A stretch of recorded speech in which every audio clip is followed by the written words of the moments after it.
ವಿಧಾನ ಪರಿಷತ್ತಿನ ಪ್ರಶ್ನೋತ್ತರ ಕಲಾಪದಲ್ಲಿ ಸದಸ್ಯರಾದ ಸುಧಾಮ್ ದಾಸ್ ಅವರು ಬೆಂಗಳೂರಿನ ಸಂಚಾರ ದಟ್ಟಣೆ ಸಮಸ್ಯೆ ನಿವಾರಣೆಗೆ ಕೈಗೊಂಡಿರುವ ಯೋಜನೆಗಳ ಬಗ್ಗೆ ಗುರುವಾರ ಪ್ರಶ್ನೆ ಕೇಳಿದರು. ಇದಕ್ಕೆ ಉತ್ತರಿಸಿದ ಡಿಕೆಶಿ, ಬೆಂಗಳೂರಿನ ಸಂಚಾರ ದಟ್ಟಣೆ ಸಮಸ್ಯೆ ನಿವಾರಣೆಗಾಗಿ ರಾಜ್ಯ ಸರ್ಕಾರವು ಟನೆಲ್ ರಸ್ತೆ, ಡಬಲ್ ಡೆಕ್ಕರ್ ಮೇಲ್ಸೇತುವೆ, buffer road, elevated corridor, Bengaluru business corridor ಸೇರಿದಂತೆ ಅನೇಕ ಯೋಜನೆಗಳನ್ನು ಹಮ್ಮಿಕೊಳ್ಳಲಾಗಿದೆ ಎಂದು ಬೆಂಗಳೂರು ನಗರಾಭಿವೃದ್ಧಿ ಸಚಿವರು ಆಗಿರುವ ಡಿಸಿಎಂ ಡಿಕೆ ಶಿವಕುಮಾರ್ ತಿಳಿಸಿದರು. ಭಾರತದಲ್ಲಿ ಎಐ ಬಗ್ಗೆ ಅವಶ್ಯಕತೆಗಿಂತ ಹೆಚ್ಚು ಚರ್ಚೆಯಾಗುತ್ತಿದೆ ಮತ್ತು ಅದನ್ನು ವೈಭವೀಕರಿಸಲಾಗುತ್ತಿದೆ ಎಂದು ಇನ್ಫೋಸಿಸ್ ಸಹ ಸಂಸ್ಥಾಪಕ ಎನ್ಆರ್ ನಾರಾಯಣಮೂರ್ತಿ ಎಚ್ಚರಿಕೆಯನ್ನ ನೀಡಿದ್ದಾರೆ. ಮುಂಬೈನಲ್ಲಿ ಟೈಕಾನ್ 2025 ಕಾರ್ಯಕ್ರಮದಲ್ಲಿ ಮಾತನಾಡುತ್ತಿದ್ದ ನಾರಾಯಣಮೂರ್ತಿ, ಹೊಸದಾಗಿ ಉದ್ಯೋಗವನ್ನು ಸೃಷ್ಟಿಸುವುದು ಮತ್ತು ಕೆಲಸದಲ್ಲಿ ನಾವೀನ್ಯತೆಯನ್ನು ಪಡೆದುಕೊಳ್ಳುವ ಮೂಲಕ ಬಡತನವನ್ನು ನಿವಾರಿಸಬಹುದೇ ಹೊರತು ಉಚಿತ ಸೌಲಭ್ಯಗಳಿಂದ ಅಲ್ಲ ಎಂದು ಅವರು ಅಭಿಪ್ರಾಯಪಟ್ಟಿದ್ದಾರೆ.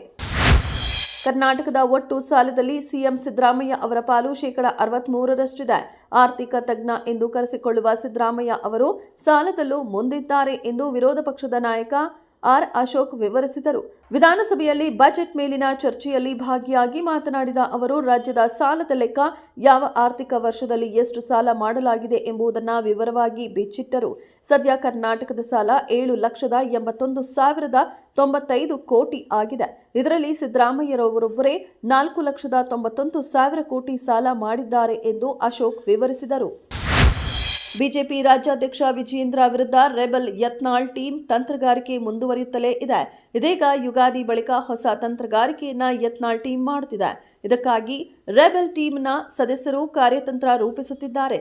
ಸದ್ದಿಲ್ಲದೆ ಬಸನಗೌಡ ಪಾಟೀಲ್ ಯತ್ನಾಳ್, ಜಿಎಂ ಸಿದ್ದೇಶ್ವರ್, ಶಾಸಕ ಬಿಪಿ ಹರೀಶ್ ಸಭೆಗಳನ್ನು ಮಾಡುತ್ತಿದ್ದಾರೆ. ಅತ್ತ ರಮೇಶ್ ಜಾರಕಿಹೊಳಿ, ಕುಮಾರ್ ಬಂಗಾರಪ್ಪ, ಅರವಿಂದ್ ಲಿಂಬಾವಳಿ, ಪ್ರತಾಪ್ ಸಿಂಹ ಸೇರಿ ಹಲವರಿಂದ ತಮ್ಮ ಸಮುದಾಯಗಳ ಜೊತೆ ತಂತ್ರಗಾರಿಕೆ ನಡೆಸುತ್ತಿದ್ದಾರೆ.